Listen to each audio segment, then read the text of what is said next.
Beni iyi dinle. Bu kaydı sana yolluyorum. Sen git bu kaydı, Suzan diye bir kadın var, ona göster. Ben o kadına yalan söyledim. Nikaha giderken olan kazanın sebebi benim. Minibüsün frenlerini de ben kestim. Bana bunu Şevval yaptırdı. Kazada ölen adamın eski karısı Şevval Ender.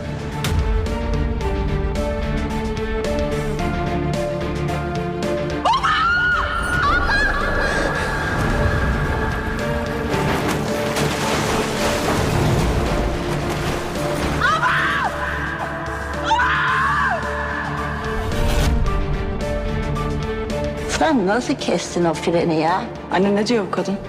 Sizin ananız babanızın içinde bulunduğu minibüsün frenlerini kestirmiş.